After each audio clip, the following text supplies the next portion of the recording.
দুর্গাপুজো তো চলেই এসেছে। কাল নাকি মহালয়া। আমাদের কাছে তো মহালয়ার পর থেকেই পুজো শুরু। তো নিশ্চয়ই তোমরা পার্লারে গিয়ে কিন্তু প্রচুর প্রিপারেশন নিয়ে নিয়েছো পুজোর। আর কে কে নাওনি সেটা বলো তো। যে এখনো নাওনি আমার মতোই, তারা কিন্তু এই ভিডিওটা ফলো করতে পারো। পুজো চলে এলো আর সেখানে সাজুগুজু করবে না বাঙালিরা, তা তো হয় না। কিন্তু পার্লারে যাওয়াটা ভীষণ সময় সাপেক্ষ আর ব্যয়বহুল তো বটেই।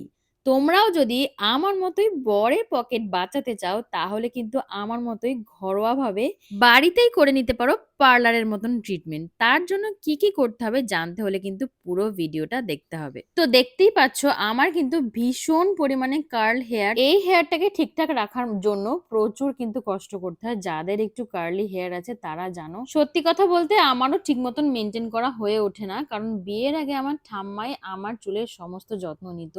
শ্যাম্পু করে দেওয়া, তেল দিয়ে দেওয়া, আঁচড়ে দেওয়া।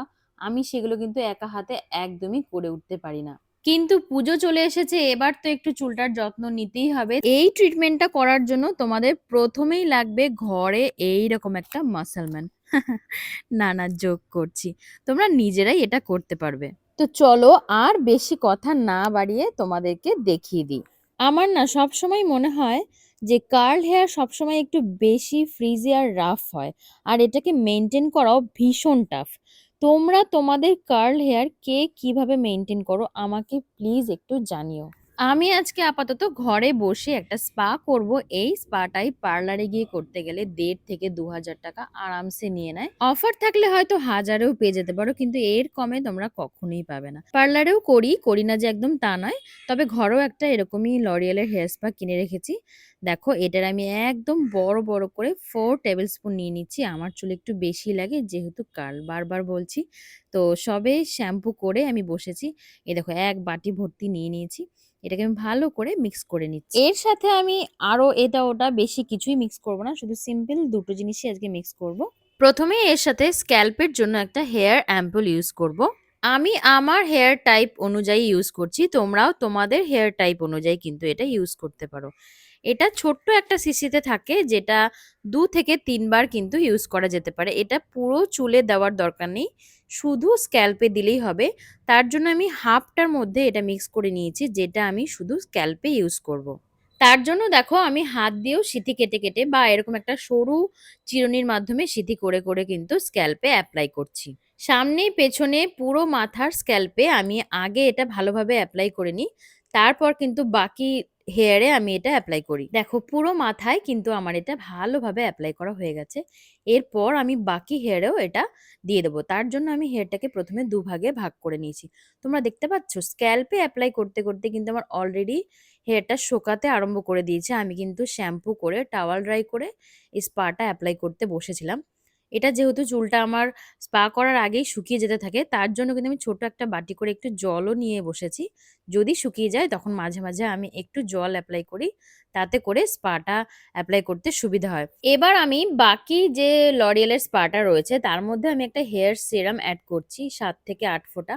তোমরা যে কোনো সিরাম এর মধ্যে অ্যাড করতে পারো তোমাদের পছন্দ অনুযায়ী। আমি প্রথমে একদম ওপরে হেয়ারগুলো না নিয়ে একদম ভেতর থেকে যে হেয়ারগুলো অল্প অল্প করে সেকশন করে নিই, তারপর কিন্তু একটু একটু করে স্পাটা অ্যাপ্লাই করি। পুরো মাথায় কিন্তু ধরেই অ্যাপ্লাই করতে আরম্ভ করে দিই না, তাহলে কিন্তু পুরো চুলে ভালো করে স্পাটা অ্যাপ্লাই হবে না। মানে যে কারণে আমরা করছি যে একটু সফট সাইন হওয়ার জন্য, সেটাই কিন্তু হবে না। দেখো আমি একটু একটু করে নিয়ে পুরো হেয়ারে কিন্তু অ্যাপ্লাই করে নিচ্ছি। আর আমি যখনই স্পা করতে বসি তখনই কিন্তু অনেকটা পরিমাণে স্পা ক্রিম নিয়ে নিই, যাতে আমার পুরো হেয়ারটা ভালো করে কভার হয়ে যায়। দেখো আমার এক পাশে কিন্তু অলমোস্ট হয়ে গেছে। আর একটা মজার জিনিস তোমরা খেয়াল করেছো, রানী মাসি একটু কাজ করতে করতে কিন্তু খেয়াল করছে আমি কি করছি, আবার এসে জিজ্ঞাসা করছে কি করছো, এটা কি সুন্দর গন্ধ বেরিয়েছে। আমি বললাম স্পা করছি। সেটা আবার কি, তাকে আবার সেটাও বুঝিয়ে বললাম। তো যাই হোক, রানী মাসির সাথে গল্প করতে করতে আমার একটা হেয়ারের সাইড কিন্তু পুরো কমপ্লিট হয়ে গেছে। এবার আমি আর একটা পার্টও একইভাবে অ্যাপ্লাই করে নেবো। অল্প অল্প করে সেকশন নিয়ে বেশি করে করে ক্রিম টেনে টেনে তাতে লাগাবো। পুরো মাথা কমপ্লিট হয়ে যাওয়ার পরেও দেখতে পাচ্ছ আমার 1 টেবিল স্পুন স্পা কিন্তু এখনো বেঁচে রয়েছে। এটা কি করব? ফেলে দেব? একদম না। এটা পুরো চুলে এমনভাবে লাগিয়ে দেব মনে হবে যেন পুরো স্পায় স্নান করে উঠলাম। তো সেই মতন আমি এপ্লাই করে ফেলেছি। এবার আমার সমস্তটা হয়ে গেছে। এবার আমি চুলটাতে ক্লিপ দিয়ে বেশ কিছুক্ষণ মানে ০.৫ ঘন্টা মতন রেখে দেব। তারপর এবার হেয়ারে একটু স্টিম দেওয়ার পালা। স্টিমটা কি করে দেবে? তার জন্য আমি এরকম একটা হেয়ার ক্যাপ নিয়েছি। অনলাইন থেকে নিয়েছি। খুব বেশি দাম না। আমার ঠিক মনে নেই এটা কত নিয়েছিল। আর এটা কিন্তু নিজেদের মাথা অনুযায়ী ফিটিংস মানে সরু মোটা যেরকমই মাথা হোক সবার মাথায় কিন্তু ফিট হয়ে যাবে। ঢিল টাইট সমস্তই কিন্তু করার জন্য একটা আলাদা পাশে দেখতে পাচ্ছ দড়িটা ঝুলছে ওটা দিয়ে কিন্তু করা যাবে। আর চেন রয়েছে যেটা দিয়ে যে প্লাস্টিকটা ওটাও আলাদা করে নিতে পারবে। সমস্ত কিছু হয়ে যাওয়ার পর সেটা কিন্তু ধুয়ে পরিষ্কার করে তোমরা আবার রেখে দিতে পারবে। তার সাথে একটা প্লাগ পয়েন্ট আছে সেটা লাগিয়ে দিয়েই পাওয়ার বাটন অন অফ করা যায়। নিজের কমফোর্টেবল মতন ১০-১৫ মিনিট হেয়ারে স্টিম নিতে হবে। এটা না থাকলেও বাড়িতে কিন্তু আরেক রকম ভাবেও তোমরা স্টিম নিতে পারো। সেটা হলো একটা বড় গামলাতে বা বড় পাত্রে জল গরম করে একটা মোটা ধরনের টাওয়াল বা কিছু ভিজিয়ে সেটাকে চিপে সেটা দিয়ে কিন্তু হেয়ারটা পেঁচিয়ে রাখতে পারো। সেটা একটু গরম, গরম টাওয়ালটা চিপতে অসুবিধা হয়। মায়েরা আবার গরম, গরম ওটা চিপে দিতে বেশ ভালো লাগে। সেটা তোমরা বাড়িতে মায়েদেরকে দিয়ে গরম, গরম টাওয়াল ওটা চিপিয়ে হেয়ারে কিন্তু ওইভাবেও স্টিম নিতে পারো। স্টিম নেওয়া হয়ে গেলে হেয়ার স্পায়ের জন্য কিন্তু সবথেকে একটা ইম্পর্টেন্ট পার্ট হলো হেয়ার মাসাজ করা। সেটা তোমরা নিজেরাও করতে পারো কিন্তু অন্য কেউ যদি মাসাজটা করে দেয় তাহলে যেন রিল্যাক্সেশনটা একটু বেশি হয়। তো যদি অন্য কেউ থাকে তোমরা অন্য কাউকে দিয়েও মাসাজ করিয়ে নিতে পারো। আমি তো নিজেই দেখিয়ে, দেখিয়ে বলে, বলে দিচ্ছিলাম। আর আমাকে মাসাজ করে দিচ্ছিল। সেটাতে আমার মনে হয় একটু বেশি রিল্যাক্স লাগে। আর এই রিল্যাক্স হলেই কিন্তু ব্লাড সার্কুলেশনটা খুব ভালো হবে যেটা হেয়ারের জন্য খুব ভালো। তাই একটা দারুণ করে একটা হেয়ার মাসাজ করে নিতে হবে। এই মাসাজটা কিন্তু পার্লারে ভীষণ ভালো করে। হেয়ারটা ড্রাই হয়ে গেলে তার সাথে কিন্তু একটু জল দিয়েও তোমরা মাসাজটা করতে পারো। মাসাজ হয়ে যাওয়ার পরেও আরো অনেকক্ষণ কিন্তু আমি এই স্পাটা হেয়ারে রেখে দিই। তারপর গিয়ে একটা ভালো করে শাওয়ার নিতে হবে।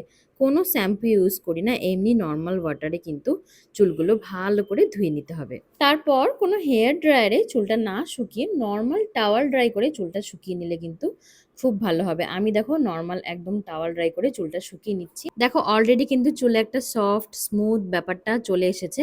আর আমি কোনো কন্ডিশনারও এপ্লাই করিনি। নরমাল ওয়াটার দিয়ে কিন্তু চুলটা ধুয়ে নিয়েছি। এরপর স্কিনেও একটা ঝটপট গ্লো আনার জন্য ঘরোয়া একটা ট্রিটমেন্ট তোমাদের সাথে শেয়ার করব। তো দেখো একটু বাদে আমার হেয়ারটা একদম শুকিয়ে গেছে। তারপর আমি নরমাল যে সিরামটা ছিল ওটা একটু করে এপ্লাই করে নেব। ব্যাস হয়ে গেছে। এইরকম টাইপের ভিডিও কিন্তু তোমাদের সাথে আমি এটা নতুন শেয়ার করলাম। তোমাদের কেমন লাগলো অবশ্যই জানিও। ভালো লাগলে একটা কমেন্ট করো। এই যে ফাইনালি এইরকম দেখতে হয়েছিল। আর কার্ল হেয়ার কে, কে পছন্দ করো সেটাও কিন্তু আমাকে কমেন্টে জানিও।